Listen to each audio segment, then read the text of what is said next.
Okay, so let's get going on the rear shock absorbers. Now we're going to support the rear axle.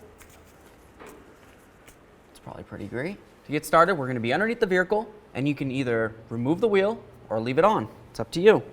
I'm going to use an 18mm wrench, and I'm going to get on this nut up here, and then I'm going to remove this side with an 18mm as well. Let's see.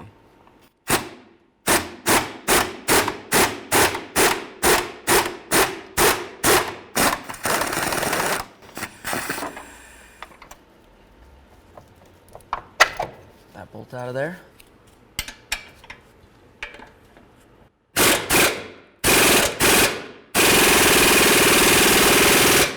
Felt like this side's turning, but the bolt side isn't. So let's spray this area with some penetrant.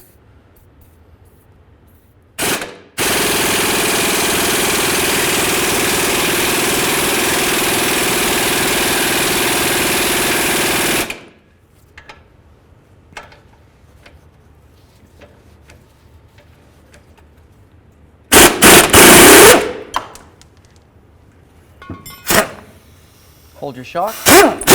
Finish removing your bolt. Okay, so now it's time to charge up our shock before we install it. To do that, just press down all the way.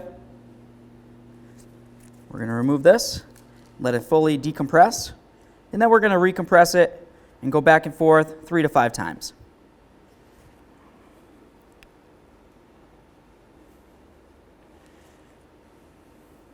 Okay, so I've got my top bolt, the shock. I'll go right up here, just put this bolt through. And grab that nut, start it on there.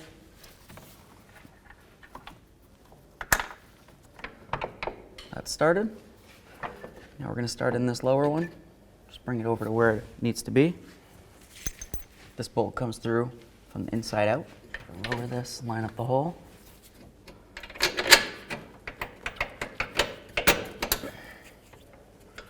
Start that nut.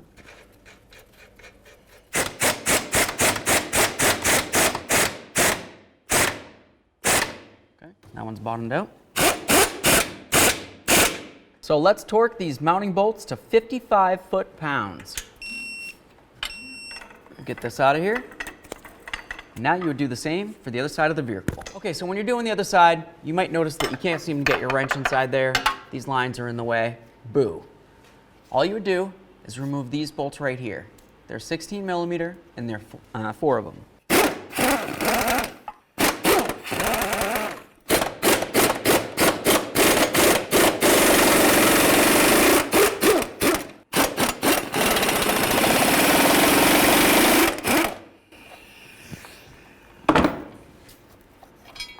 Okay, got all 4 of my bolts. Remove the lower one. Just take the shock with the bracket right out of the vehicle.